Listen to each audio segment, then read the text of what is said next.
The second is that it's very unfortunate after coming here, the sort of a campaign that is being conducted against the LDF and particularly the CPM.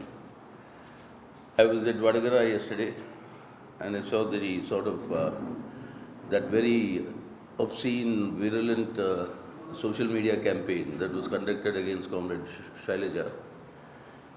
And my only comment was, when the media was asking me, my comment was, this is the confirmation that Shailaja has won the election. I mean, that is why out of sheer desperation they are resorting to this sort of campaigns.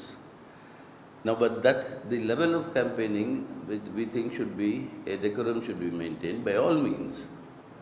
By all means, attack us politically, attack us on policies, etc.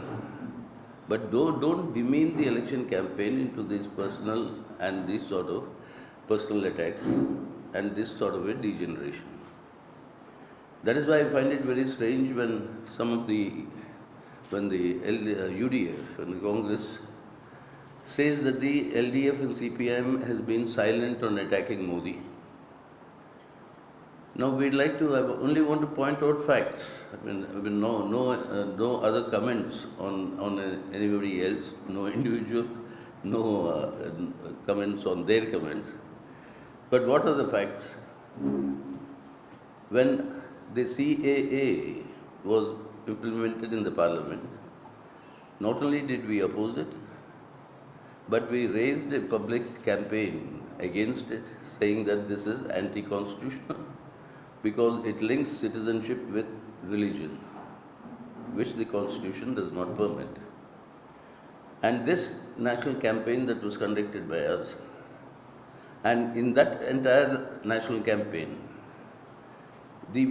where was the position of the Congress party and who was against the Modi government, and which was the first national party that was arrested in the capital Delhi, and I was the first one of the national leaders to be arrested in protest against the CAA, when Article 370 was abrogated.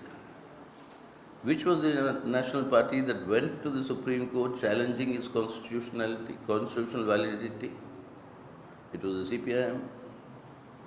As a result of that challenge in the Supreme Court and the moving of a habeas corpus saying that political leaders are non-traceable, the state says they are not arrested, but the leaders are all under detention somewhere or the other.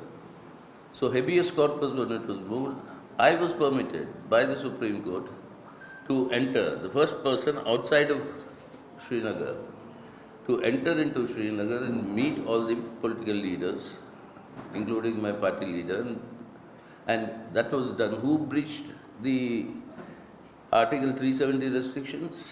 It was the CPI.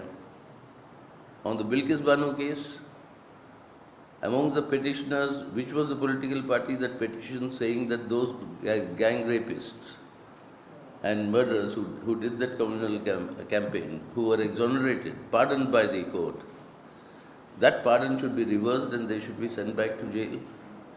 And we succeeded in that petition in the Supreme Court. Those gang rapists are now back in jail. Who did that? The CPIM.